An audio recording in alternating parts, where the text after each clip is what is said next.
Last year, Southern struggled heavily on the offensive side of the ball. This year, they bring in Ken Merchant, who's the offensive coordinator and the quarterbacks coach. For anybody out there, Coach Merchant was the offensive coordinator and quarterbacks coach at Sacramento State last year during the 2025 season. It was his only season with the Hornets where they went 7-5. And he is instilling the GoGo offense, right? And this is going to be an offense which, for a lot of people who don't understand, is prioritized in terms of running the ball, which it has a two-back set and multiple options in the run game. And last year in the Big Sky Conference, in which Sacramento State played in, they were third in points per game, averaging 36 points a game, and first in total rushing yards. So looking at Southern's offense coming out of the 2025 season, Southern was 11th in scoring. And now we're just looking at in the SWAC. On the SWAC side, 11th in scoring, averaging 18 points a game. So was 11th, second to last in total offense.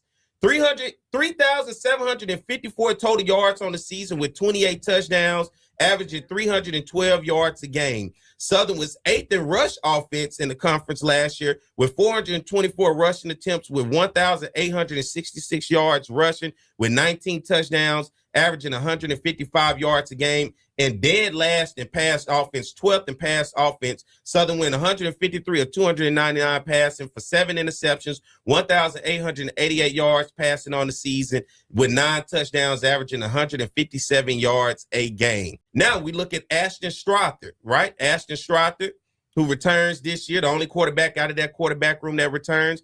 He ranked 10th in the SWAC last year after playing in 10 games. He was 89 of 171 in terms of passing attempts for 5 interceptions. He passed for 1,111 yards and 4 touchdowns. Looking at Ashton Strother, and then Trey Holly is, of course, the bright spot.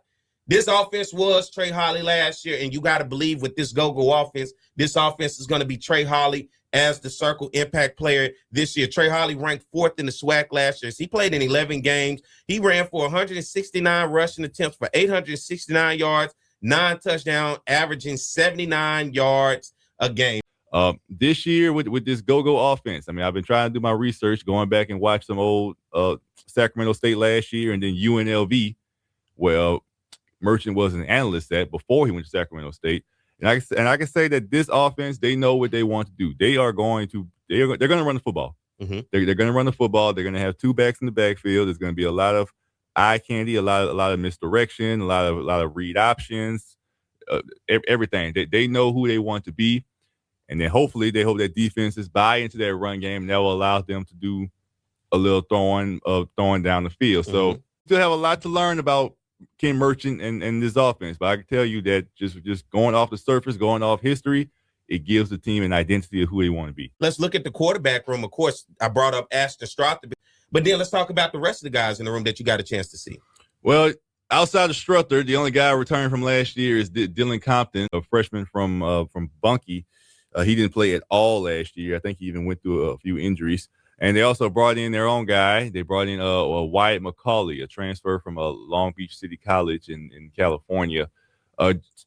Judging from what I saw, I mean, all we got to saw was walk through in practice, but you could tell by his build, I guess he's kind of like that slim, that kind of a little bit of that dual threat.